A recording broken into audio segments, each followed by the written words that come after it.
Astro जीवन में आपका हार्दिक स्वागत है। बात करेंगे उन ग्रहों की जो ओवर थिंकिंग पैटर्न देते हैं, जो व्यक्ति के अंदर बार बार उस चीज़ को दोहराते रहते हैं, किसी बात को बार बार दोहराते रहते हैं।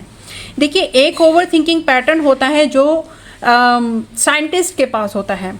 साइंटिस्ट भी ओवर थिंकिंग करते हैं, चीज़ों को ओवरली एनालाइज करते हैं, चीज़ों को बिगाड़ते बनाते इतनी मेहनत करते हैं, तब जाकर के उनका कोई इन्वेंशन हो पाता है, वो किसी चीज़ को इन्वेंट कर पाते हैं। तो यहाँ पर ये जो ओवर थिंकिंग है ये तो काम आ गई, लेकिन एक ऐसी ओवर थिंकिंग जिसका कोई बेस नहीं है। किसी ने मुझसे क्या कह दिया, अब उसका क्या करना है, मैं ऐसे कपड़े पहनकर अगर बाहर जाऊं तो कोई क्या सोचेगा, अगर मैं वहां चली जाऊं तो कोई क्या सोचेगा, उसने मुझसे ऐसा कह दिया, क्यों कह दिया। चीज़ को बार बार दोहराना, घर परिवार में अगर कुछ हो जाता है तो उस चीज़ के बारे में बार बार सोचना और उसमें उलझ करके बैठ जाना और अपनी ग्रोथ की तरफ ध्यान ना दे पाना, अपनी प्रोग्रेस की तरफ ध्यान ना दे पाना और बेकार की चीज़ों में उलझ करके रह जाना। तो यहाँ पर इस तरह के ओवर थिंकिंग पैटर्न के बारे में मैं आज बात करूंगी और बताऊंगी कि इसके क्या रीजंस हो सकते हैं। देखिए, ओवर थिंकिंग का जो पैटर्न है, दिमाग में क्या होता है कि दिमाग में बहुत सारे सोच विचार आते हैं, तो दिमाग को एक डायरेक्शन नहीं मिल पाती है, क्योंकि उसके ऊपर काफ़ी सारे प्लैनेट्स का इफेक्ट होता है, तो उसको नहीं पता रहती कि कौन सी डायरेक्शन उसके लिए सही है। एक टग ऑफ वॉर शुरू हो जाता है लॉजिक, इमोशन और फियर के बीच में। तो यहाँ पर अब हम बात करेंगे कि इसके क्या रीजंस हो सकते हैं। तो अब सबसे पहले बात करते हैं बुध ग्रह की। देखिए, ओवर थिंकिंग के लिए मैं बुध ग्रह को सबसे पहले जिम्मेदार मानती हूँ, क्योंकि बुध जो है हमारी बुद्धि से जुड़ा हुआ है। बुध गवर्न करता है हमारी इंटेलेक्चुअल पावर को। अगर बुद्धि मरकरी अगर वीक है तो ऐसे में व्यक्ति के अंदर ओवर थिंकिंग पैटर्न बनने लगता है, क्योंकि उसको सही दिशा नहीं मिल पाती है, क्योंकि उसको सही रास्ता नहीं मिल पाता है। तो ऐसे में मरकरी ओवर थिंकिंग पैटर्न को जन्म देने लगता है। मरकरी जो कि हमारे कम्युनिकेशन स्टाइल का होता है। देखिए, किसी का कम्युनिकेशन स्टाइल कैसा है उससे आप मरकरी का पता लगा सकते हैं। किसी का कम्युनिकेशन स्टाइल अगर बहुत अच्छा है तो आप उसी से ही जान सकते हैं कि इस व्यक्ति का जो बुध है वो बहुत अच्छी प्लेसमेंट लिए हुए है। जब मरकरी वीक होता है तो व्यक्ति का जो कम्युनिकेशन स्टाइल है ना, वो पुअर हो जाता है, वो इतना अट्रैक्टिव नहीं हो पाता है। तो यहाँ पर जब मरकरी वीक होगा तो व्यक्ति ओवरली थिंकिंग पैटर्न हो जाएगा, उसका जो थॉट पैटर्न है वो बैलेंस नहीं हो पाएगा। मरकरी जब अफ्लिक्टेड होता है, वो अफ्लिक्टेड कैसे होगा? मरकरी अगर राहु के साथ बैठ जाता है, या राहु इसको देख ले, या सैटर्न के साथ बैठ जाता है, या सैटर्न इसको देख ले, या मार्स के साथ बैठ जाता है, या मार्स का एस्पेक्ट मरकरी के ऊपर आ जाए, या मरकरी केतु के साथ बैठ जाता है। देखिए, इन सब ग्रहों के साथ बैठ करके बुध को अगर सही रास्ता नहीं मिल पाता तो बुध बहुत ज़्यादा डिस्टर्ब होने लगता है, ओवरली चीज़ों को एनालाइज करने लगता है, ओवरली चीज़ों के बारे में सोचने लगता है और एक डिसीजन पर नहीं पहुंच पाता है। मरकरी डिस्टर्ब हो जाता है अगर वो राहु के साथ बैठ जाता है, शनि के साथ बैठ जाता है। देखिए, शनि क्या है? शनि एक मैच्योर ग्रह है, राहु एक बच्चा है। अब जब बच्चा एक मैच्योर पर्सन के अंडर में रहेगा तो बच्चा भी बड़ा कंफ्यूज रहेगा कि अरे मुझे अपनी मर्जी का कुछ नहीं करने दे रहे हैं। मरकरी एक बच्ची की तरह है, एक प्रिंस की तरह है। देखिए, सैटर्न के साथ कोई भी ग्रह अगर बैठ जाता है तो सैटर्न क्या है, उसके जो रिजल्ट्स हैं, उसके जो क्वालिटीज़ हैं, उनको एनहेंस करने की बात करता है कि जब तक तू अपनी क्वालिटी को एनहेंस नहीं कर लेगा, अपनी क्वालिटी को बेहतर नहीं बना लेगा, खुद को बेहतर नहीं बना लेगा, चाहे वो कोई सा भी ग्रह हो, सैटर्न जिस भी ग्रह के साथ बैठता है, लगभग आप ये समझिए कि 35 साल तक उसकी जो क्वालिटीज़ हैं उनको होल्ड करके रखता है। तो यहाँ पर मरकरी सैटर्न के साथ बहुत अनकंफर्टेबल महसूस करता है कि उसको अपनी मर्जी का नहीं करने दे रहा, कहीं ना कहीं एक कंट्रोल लगा करके बैठता है शनि। जब मंगल के साथ बुध बैठ जाता है या एस्पेक्ट भी बढ़ता है तो देखिए, बुध मंगल जो है वो कॉन्फ्लिक्ट का कारक होता है, साहस का कारक होता है। अब बुद्धि, मरकरी का काम बुद्धि लड़ाना है, यहाँ पर कोई फाइटिंग स्पिरिट नहीं दिखाना है।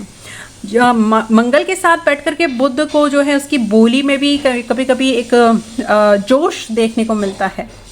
तो और जोश भी ऐसा जैसे कि लड़ाई झगड़े वाला जोश। तो यहाँ पर बुध को जो कंपेटिबिलिटी चाहिए होती है वो मार्स के साथ भी उसकी नहीं बन पाती है। और केतु के साथ मरकरी जब बैठ जाता है, अगर वो स्पिरिचुअल फील्ड में है तब तो सही बात है, लेकिन जब ये मरकरी अगर आप ये समझिए कि व्यक्ति अगर स्पिरिचुअल लाइन में भी नहीं है, क्योंकि देखिए केतु जो है आइसोलेशन, डिटैचमेंट, स्पिरिचुअल पावर, इन सब से जुड़ा हुआ है। और अगर व्यक्ति इन सब लाइन में नहीं है, ऐसा कुछ नहीं कर रहा है, तो व्यक्ति के अंदर जो है एक अननेसेसरी थॉट पैटर्न बनने लगता है। और अगर किसी भी चीज़ को वो सोचता है तो वो चीज़ बार बार उसके दिमाग में बनने लगती है, एक थॉट पैटर्न बन जाता है और नेगेटिव थॉट पैटर्न भी बनाने लगता है। व्यक्ति दूसरों से कटा कटा रहना शुरू हो जाता है, खुद को आइसोलेट करना शुरू कर देता है। और राहु तो आप जानते ही हैं, राहु किसी भी चीज़ को इंटेंसिफाई करता है, एग्जेजरेट करता है, एम्पलीफाई करता है चीज़ों को। राहु जो है किसी भी चीज़ को लेकर के ऑब्सेशन है, एक पागलपन है। तो मरकरी राहु के साथ बैठ जाता है तो एक मरकरी को बैलेंस थॉट नहीं मिल पाता है, बहुत अनकंफर्टेबल महसूस होने लगता है मरकरी जब राहु के साथ बैठ जाता है। तो मरकरी की प्लेसमेंट अगर 6th हाउस में हो जाती है, 8th हाउस में हो जाती है, 12th हाउस में हो जाती है, तो मैंने तब भी ये देखा है कि व्यक्ति के अंदर एक रिपीटेटिव पैटर्न बन जाता है, एक थॉट वो जो उसके अंदर रिपीट होती रहती है, एक जो है चिंता बनी रहती है मरकरी जब 6ठे, 8वें या 12वें बैठ जाता है। देखिए 12th हाउस जो है ये सबकॉन्शियस माइंड का होता है। यहाँ पर गुरु, ये गुरु का घर है, ये बुध का घर नहीं है। यहाँ बुध आकर के नीच हो जाता है, गुरु का घर है, ये एकाग्रता का घर है, ये मेडिटेशन का घर है। यहाँ पर मरकरी का कोई काम नहीं है। मरकरी का काम है, बुध का काम है बुद्धि को लड़ाना। अब यहाँ पर जब ये 12th हाउस में जाकर के बैठ जाएगा, मतलब कि अपनी बुद्धि को शांत करना, अपने मन को शांत करना। यहाँ पर ये शांत करने, मन को शांत करने वाले भाव हैं, चीज़ों को लेट गो करने वाला बारे में जो भाव है वो इस चीज़ का है। लेकिन अगर बुध यहाँ पर बैठ जाता है तो बुध को बहुत अनकंफर्टेबल हो जाता है। बुध जब 8th हाउस में बैठ जाता है तब ये अनकंफर्टेबल हो जाता है। देखिए 6ठा और 8वां भाव, देखिए जो 6th हाउस है, 6th हाउस का जो कारक ग्रह है वो है मंगल। मंगल यहाँ पर, मंगल को साहस चाहिए। देखिए बुध यहाँ पर जब 6th हाउस में बैठ जाता है तो तब भी ये चीज़ों को ओवरली एनालाइज करता है, ओवर थिंकिंग पैटर्न इसके अंदर बनने लगते हैं। क्योंकि यहाँ पर देखिए 6ठा जो भाव है ये रोग, दुख, व्याधि, पीड़ाएं, ये पीड़ाएं लेकर के आता है। देखिए 6ठा भाव मंगल के लिए कारक है। आपने वो हनुमान चालीसा में सुना ही होगा, ना से रोग हरे सब पीरा, जपत निरंतर हनुमत बीरा। तो जो हनुमान जी का जो बार होता है वो मंगल होता है, 6th हाउस मंगल का होता है, ना कि बुध का। बुध जब यहाँ आएगा, बुद्धि जब यहाँ आएगी तो बुद्धि डिस्टर्ब रहेगी, बहुत ज़्यादा डिस्टर्ब रहेगी, चीज़ों को ओवर थिंक करने लग जाएगा। तो अब यहाँ पर जो मैंने दूसरा ग्रह लिया है वो है चंद्रमा। चंद्रमा, देखिए चंद्रमा जो है वो रूल करता है हमारे इमोशंस को, हमारे सबकॉन्शियस माइंड को। जब चंद्रमा वीक हो जाता है, एफ्लिक्टेड हो जाता है, एफ्लिक्टेड जैसे कि ये शनि अगर चंद्रमा को देख ले या शनि के साथ बैठ जाए, राहु चंद्रमा को देख ले या केतु चंद्रमा को देख ले या इसके साथ बैठ जाए, तो ऐसे में क्या होता है, व्यक्ति के अंदर emotional over thinking pattern, anxiety बनने लगती है और स्लीपलेसनेस की प्रॉब्लम भी बनने लगती है। मून अगर डिस्टर्ब हो गया तो समझिए कि आपकी कुंडली का जो बल है ना वो बहुत ज़्यादा गिर जाता है। क्योंकि चंद्रमा जब मन मजबूत होता है, सूर्य, देखिए सूर्य और चंद्रमा जो होते हैं ये कुंडली का एक तरह से आप ये मानिए बहुत ज़्यादा सब फाउंडेशन होती है। कुंडली की जो फाउंडेशन होती है ना वो सूर्य और चंद्रमा पर आधारित होती है।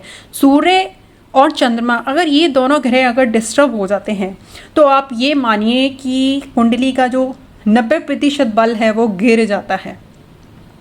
क्योंकि अगर आपके अंदर जो मनोबल है वो आपका स्ट्रांग नहीं रहेगा, आपकी आत्मा का जो बल है यानी आपका जो आत्मविश्वास है जो सूर्य देता है वो अगर मजबूत नहीं है तो कुंडली का जो बल है वो गिर जाता है।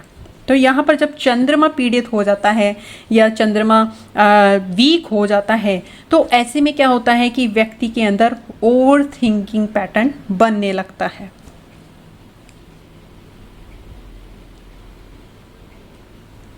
अब आगे जो मैंने ग्रह लिया है वो है सैटर्न। जब सैटर्न डिस्टर्ब हो जाता है, देखिए सैटर्न जो है ये टास्क मेकर है, एक कार्मिक टीचर है। जब सैटर्न डिस्टर्ब हो जाता है तो क्या होता है कि व्यक्ति को निराशावादी बना देता है। व्यक्ति अपने ही अंदर उसको डाउट होने लगता है, कहीं मैं तो गलत नहीं हूँ, कहीं मैंने तो गलत नहीं बोल दिया, कहीं मैंने ही तो ऐसे नहीं कर दिया। अपने ही अंदर चीज़ों को ढूंढता रहता है, कमियों को ढूंढता रहता है और उसके अंदर एक पैटर्न बन जाता है नेगेटिव थॉट का। देखिए, जो नेगेटिव थॉट बनने लगती है ना, वो सैटर्न जब डिस्टर्ब हो जाता है तब व्यक्ति के अंदर सैटर्न वो नेगेटिव थॉट पैटर्न बनने लगता है और चीज़ों को ओवरली एनालाइज करने लगता है व्यक्ति। देखिए, मरकरी का काम क्या होता है? मरकरी जो है कि आपका जो थिंकिंग पैटर्न है ये उसको बताता है। अब मून का काम क्या होता है? मून आपकी फीलिंग से जुड़ा हुआ है। और शनि का काम क्या है? शनि फियर देता है। तो यहाँ पर ये तीनों ग्रह मैं रिस्पॉन्सिबल मानती हूँ ओवर थिंकिंग पैटर्न के लिए। और जब ये तीनों एनर्जीज, ये तीनों प्लैनेट्स जब ये डिस्टर्ब हो जाते हैं तो व्यक्ति के लिए चैलेंज ला करके देते हैं। अब वो चैलेंज इस तरह से ला करके देते हैं कि जो थिंकिंग पैटर्न है वो बहुत ज़्यादा सोचने लगता है। जब कोई अंदर फीलिंग आती है उसके अंदर तो उसको बहुत ज़्यादा महसूस करने लगता है। और अगर व्यक्ति के अंदर फियर घुस जाता है तो बहुत ज़्यादा वो फियरफुल हो जाता है। अब रेमेडीज़ के तौर पर आप क्या कर सकते हैं? आप मून को स्ट्रेंथन कर सकते हैं, आप मरकरी को स्ट्रेंथन कर सकते हैं, आप सैटर्न के निमित्त कुछ कर सकते हैं। जैसे मरकरी की अगर हम बात करें तो मरकरी अगर आपके लगन का लॉर्ड है तो आप एमेरल्ड पहन सकते हैं, ग्रीन क्लोथ आप वेंसडे को पहन सकते हैं, आप बुद्ध के बीज मंत्र का जाप कर सकते हैं, भगवान विष्णु की आराधना कर सकते हैं।